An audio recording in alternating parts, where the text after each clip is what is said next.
Alright, Steve with the Stain Shop here, and today we're going to be stripping and brightening a deck.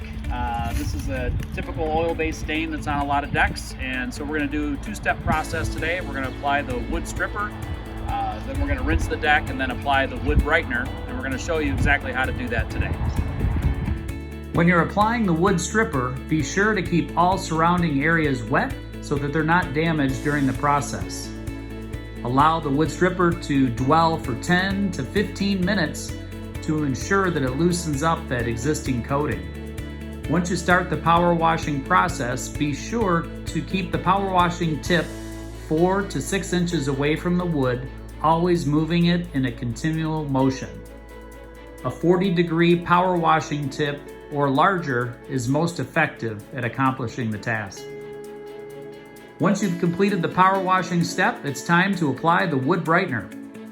Apply the wood brightener in the same method that you used to apply the wood stripper.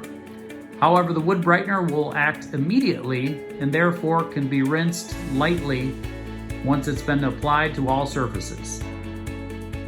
Once completed, allow the deck to dry for 48 hours before applying the stain.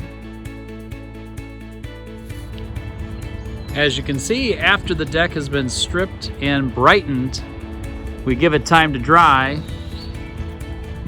And through that process, it turns out fantastic and is now ready to be stained.